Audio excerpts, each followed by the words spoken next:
subject area and the digital identity, they go hand in hand nowadays.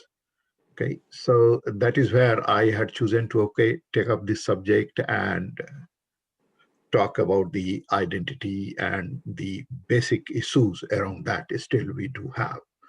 Okay, so the next slide, please. Okay, so I shall, although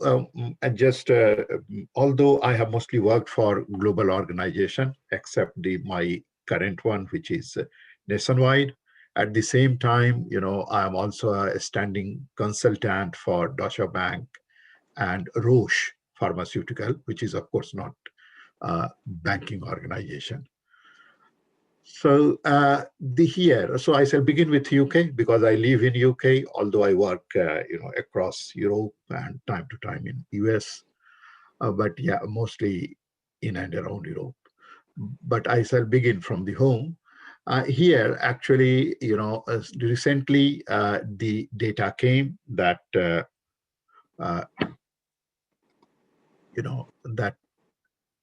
2.6 million people made a claim for the self-employment income support scheme online since its launch, that was on 13th May 2020. So that gives you, definitely that brings into your mind the epidemic, which is still continuing.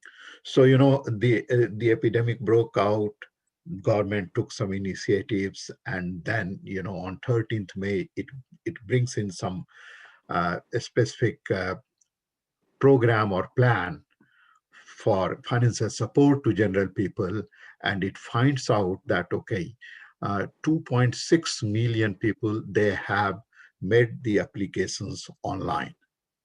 But at that time it was realized, like, out of those 2.6 million people, 1.4 million having no prior digital identity. So that is where the magnitude of the problem sits. Like, two out of 2.6 million people, 1.4 million, which is more than 50%, they don't have any prior digital identity. And so, and the government has to act on urgency basis, and they had to, make the arrangements, but at the same time, the verification was very important to do. How did they manage? What they did? Means, of course, that is not the subject of our discussions today, so I will not go to that. But this is what the magnitude of problem is. Like, even if we do introduce the things, the digital identity for any purpose, banking, insurance, or our day-to-day life, government-related issues, that digital identity verification is a big issue. It has its own problem. It has its own loopholes, but at the same time, how many people are there who have accepted it or who are taking it up as it is available today. So that is that. But at the same time, that realization or that data gave it was an eye opener for the government here, and they began to talk about making changes in regulations, making it easy. They began to socialize with technology and other people. At the same time, there is always a role for the civil rights people to indulge into, and that is what began. Next slide, please.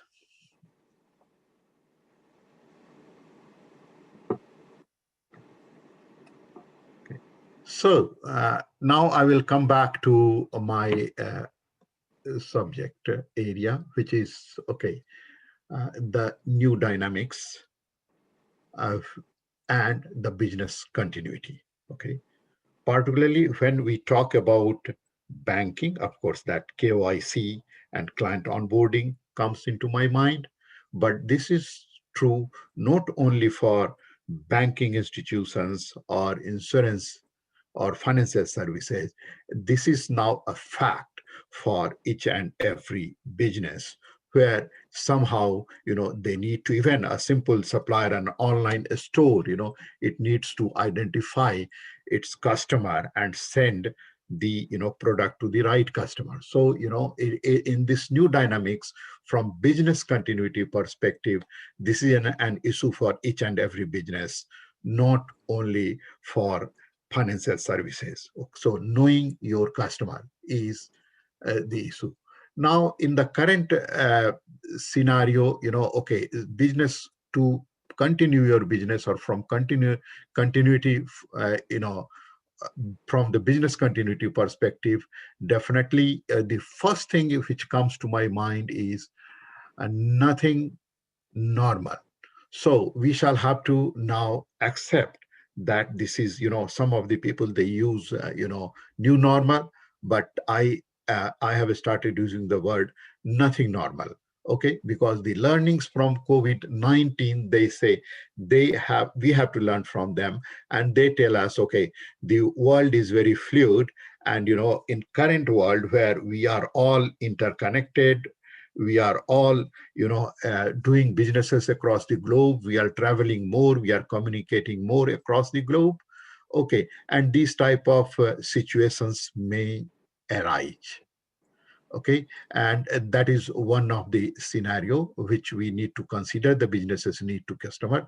Then the customer power. At the same time, when you are talking about business continuity, you also have to think in terms of the customer power. How powerful is the customer, particularly in recent past, when you have seen the companies like BlackBerry, the companies like a few financial companies in 2008-9 who were supposed to be very strong, just they collapsed.